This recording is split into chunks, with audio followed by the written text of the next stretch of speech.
হরমুজে 15,000 সেনা ও 100 যুদ্ধবিমান নিয়ে ট্রাম্পের প্রজেক্ট ফ্রিডম। হরমুজে আটকে পড়া জাহাজ বের করবে যুক্তরাষ্ট্র, আজ থেকেই শুরু প্রজেক্ট ফ্রিডম। ট্রাম্পের ওপর থেকে মুখ ফিরিয়ে নিচ্ছে মার্কিন তরুণেরা। সর্বশেষে জানাবো, ইরানের দেয়া সর্বশেষ প্রস্তাবের জবাব দিয়েছে যুক্তরাষ্ট্র। শিরোনাম শুনলেন, এবারে বিস্তারিত।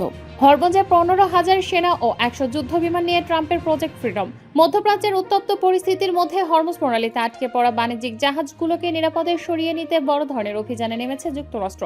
মার্কিন প্রেসিডেন্ট ডোনাল্ড ট্রাম্প এই বিশেষ উদ্ধার অভিযানের নাম দিয়েছেন প্রজেক্ট ফ্রিডম। সোমবার 4 মে সকাল থেকে এই কার্যক্রম শুরু হওয়ার কথা রয়েছে। প্রেসিডেন্ট ট্রাম্প তার নিজস্ব সামাজিক যোগাযোগ মাধ্যম ট্রুথ সোশ্যালে দেয়া এক পোস্টে এই ঘোষণা দেন। তিনি জানান, যেসব দেশ বর্তমান সংঘাতের সঙ্গে সরাসরি যুক্ত নয়, তাদের জাহাজগুলো দীর্ঘ সময় ধরে এই নৌপথে আটকা পড়ে আছে। জাহাজগুলোতে ইতোমধ্যে তীব্র খাদ্য সংকট দেখা দিয়েছে। এই মানবিক সংকট মোকাবেলায় এবং আন্তর্জাতিক বাণিজ্য সচল রাখতে প্রজেক্ট ফ্রিডম একটি সময়োপযোগী পদক্ষেপ বলে তিনি দাবি করেন। হরমুজে আটকে পড়া জাহাজ বের করবে যুক্তরাষ্ট্র, আজ থেকেই শুরু প্রজেক্ট ফ্রিডম। হরমুজ প্রণালীতে আটকে থাকা জাহাজগুলোকে মুক্ত করতে যুক্তরাষ্ট্র অভিযান শুরু করতে চলেছে বলে ঘোষণা দিয়েছেন মার্কিন প্রেসিডেন্ট ডোনাল্ড ট্রাম্প। তবে এই উদ্যোগকে সম্ভাব্য যুদ্ধবিরতি লঙ্ঘন হিসেবে নতুন করে সতর্কতা জারি করেছে ইরান।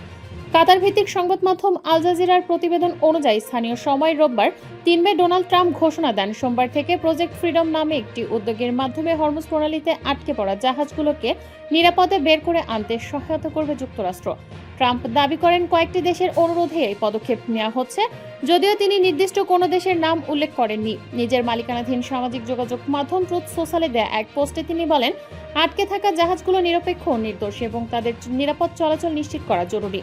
তিনি আরও জানান, এই জাহাজগুলোর অনেকটিতেই খাবার এবং বিশাল ক্রু সদস্যদের সুস্থ ও স্বাস্থ্যসম্মতভাবে থাকার জন্য প্রয়োজনীয় অন্যান্য জিনিসের অভাব দেখা দিচ্ছে। তিনি সতর্ক করে দেন, এই অভিযানে কোনো ধরনের হস্তক্ষেপ করা হলে তা দুর্ভাগ্যবশত কঠোরভাবে মোকাবেলা করতে হবে।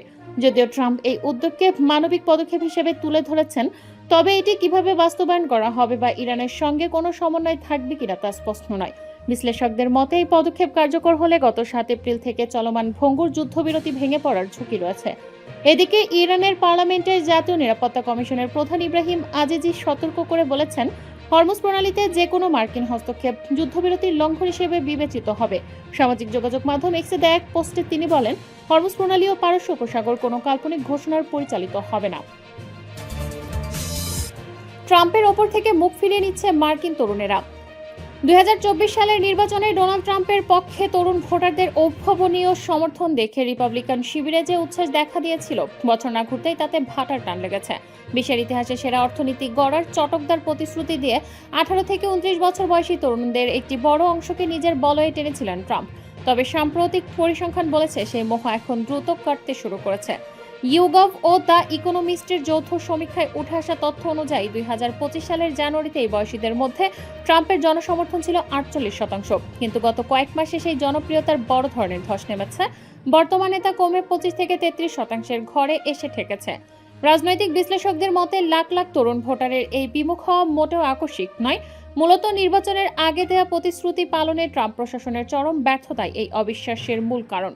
চটকদার স্লোগান আর বাস্তবতার ব্যবধান যত বাড়ছে, তরুণ প্রজন্মের মধ্যে ট্রাম্পের গ্রহণযোগ্যতা ততটাই তলানিতে গিয়ে ঠেকছে। ইরানের দেয়া সর্বশেষ প্রস্তাবের জবাব দিয়েছে যুক্তরাষ্ট্র। যুক্তরাষ্ট্রের সঙ্গে চলমান উত্তেজনা নিরসনে ইরানের দেয়া 14 দফা প্রস্তাবের জবাব দিয়েছে ওয়াশিংটন। এ তথ্য নিশ্চিত করে ইরান জানিয়েছে, যুক্তরাষ্ট্রের জবাবটি বর্তমানে পর্যালোচনা করছে তেহরান।